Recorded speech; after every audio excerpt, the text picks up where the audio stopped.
BookTube. I have a mail haul and I have a guest. This is John Cotter, who is an editor at Open Letters Monthly and the author of Under the Small Lights, his debut novel. I will put a link down below. Let's see if we can't sell out all the existing copies, shall we? How would you describe this? It's a drug novel, is it not? Mm-hmm. It's a novel about young people in love, and it's got prose that just jumps. So, and that's a book plug we don't even have to open. But we have the mail, and we've got my little girl here, and thought we'd go through it together.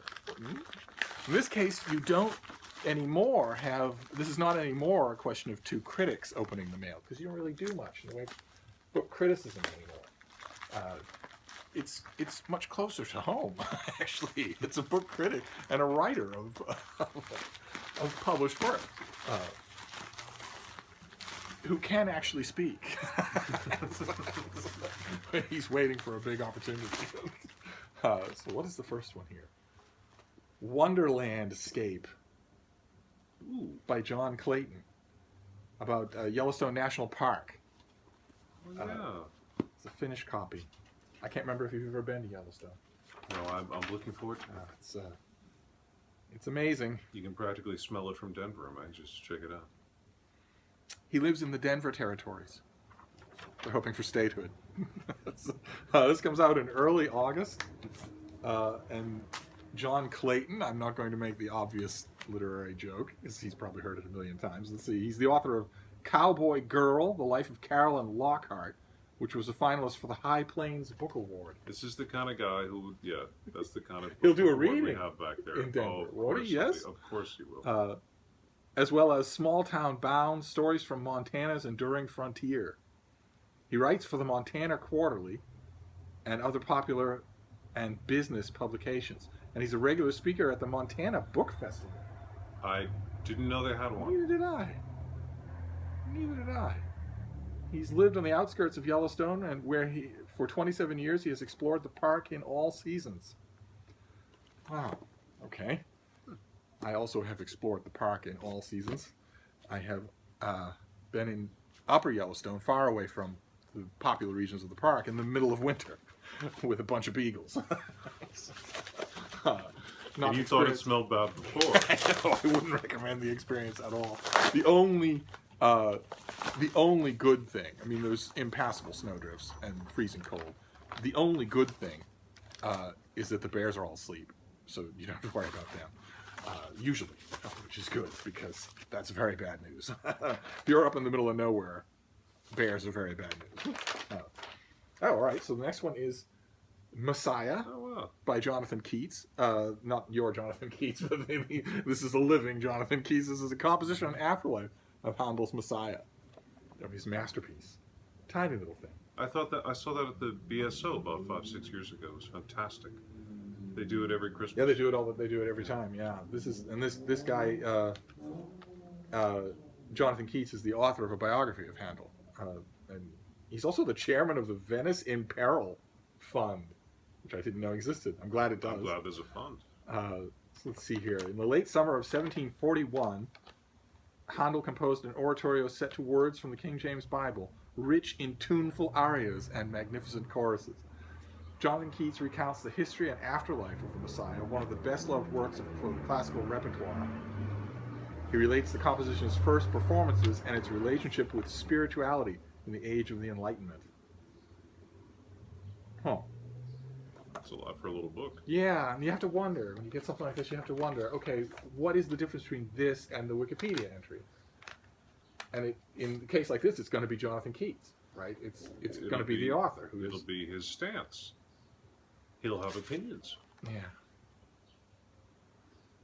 And this will have the famous story of the king, who new to me. He heard Handel for the Messiah for the first time, and in the Alleluia chorus, the first audience to hear it, and the king was in the audience, and in the Alleluia chorus, he surged to his feet, and it is now an informal custom. If you've been to a performance of the Messiah, you might have seen an audience do. It's an informal custom now for the audience to get up at that moment in the Messiah. Same thing with the Tchaikovsky Piano Concerto, I think it is, where it's informal custom that, unlike all other piano concertos, you can actually applaud at the end of the first movement. It's just, I've never heard it. I didn't tradition. know that. I've seen it happen. But if you haven't gone to the Messiah, you should.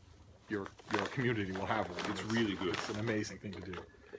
Oh, good. Excellent. This is Jonathan Appleby. This is The Shattered Lens. This is a book about adrenaline junkie news photographer, the type of person who looks for the hot spots in the world, the horrible places in the world, and goes to them instead of away from them. And they magically manage to be even worse than they usually are as soon as they arrive. And they film them. And, they have all sorts of stories. Barely make it out with their lives. Barely make it out, well, sometimes don't. Sometimes they get beheaded on camera. Now, in this world we live in. And this guy, that's him in a rather ostentatious bulletproof vest, was kidnapped and was ransomed for a huge amount of money by a government that, just like America, says we don't negotiate with terrorists. I think it was France. Was it France? He was captured and held by Syrian rebels in 2013 for 81 days. He was bound, blindfolded, and beaten. It's too serious to use cheap alliteration. You don't want to do that. Who wrote this? That's a serious subject. He probably wrote it himself. Oh, God, you're probably right. Well, for 81 days, he was bound, blindfolded, and beaten, barefoot on the road to Brooklyn. He probably wrote it himself. I don't know if that makes it better or worse. Not too far away, President Bashar al-Assad's forces and those in opposition continued their bitter and bloody civil war, again with the bees. Over the course of his captivity, the author kept his spirits up and strived to see, without his camera lenses, the humanity in his captors. He took part in their activities, taught them how to swim, prayed with them, and tried learning their language and culture. He also discovered a dormant faith within himself, one that strengthened him through his ordeal. Probably did. That was probably true. And he was he was ransomed 81 days after he was taken captive for $450,000 and returned to Paris. And the reason I said good when I saw it, was before I read the bouncy show tune cover copy, is because I would like to review it. It's the perfect. My audience at the Christian Science Monitor, this is exactly the kind of book they love. The kind of, I was on the front lines, I have a story to tell. They love that sort of thing. They also love World War II histories and biographies of dead white guys, so it's kind of a match made in heaven. But this is our last one. This is our last one for now. A finished copy of something. I think she's great. It's got a response. We've seen this, I think, before. This is The Unwomanly Face of War and Oral History of Women in the World War II. That was one of her first books, and they're finally getting around to translating them all now. Svetlana Alexievich? Yeah, and she finally made the trip to hardcover. She's been paperback original for a long time here in the States. That might be her first hardcover in the States. What else has she done? Chernobyl Prayer. Oh, I know that book. Yeah. I didn't read it. This is Peviar and Volokhonsky. A pretty caviar for the general translating team. So this is a big deal. Oh yeah, she's a Nobel Prize winner. She's a big deal. That might once have held ground with me. My audience has she been plays through the mouth harp too. I know. My audience has been through the psychodrama. I instead of suffering in silence, I put them through it. That's what they're there for. Sorry about that. I put them through the ordeal of. We probably have a lot in common, you and I. Because for once last year, for the first time ever, the Nobel Prize went to someone who not only doesn't read but can't read, isn't able to read, and a literate cokehead won the Nobel Prize for Literature. So now it doesn't mean quite as much to me as it once did. He wrote a book. No, he didn't. He had it written for him. He cut and pasted a book. Yes. And he added, he completed the picture himself by pulling down his pants and crapping all over the ceremony. So He couldn't have been more graceless about it. couldn't have been more graceless. When did he start that scholarship fund with the money? You know, to send another young hopeful from his hometown off to see the that world? money's gone already. I guarantee you. And it, like I said in my ranting videos, it's not bad enough that an illiterate cokehead, someone who's never read a book and can't read a book, has won the highest literary prize in the world. It's also that what does the next person say? What does the next person say if they win? Well, anything would be. There's only one direction to go. But the prize has been soiled. If Ngugi wa Thiong'o wins next year, after a lifetime of writing great literature, after being in Penguin Classics, what does he say? Well, I've got great predecessors. Who are my predecessors? The prize didn't have a perfect batting average. No, it didn't. Beforehand. Repeat after me, everybody. Vitislava Zimborska. I put the kettle on for the morning tea. I write a poem about the kettle. How many of you can rhyme in Polish? You can do something you I have can. quite a few wonderful viewers in Poland. They probably love Witysława Zimborska. But I can say one thing for sure. Her poetry loses not just something in translation, but everything in translation. It's all gone. It's all gone. There's nothing left at all except typed words. It has a geriatric charm in English. It does.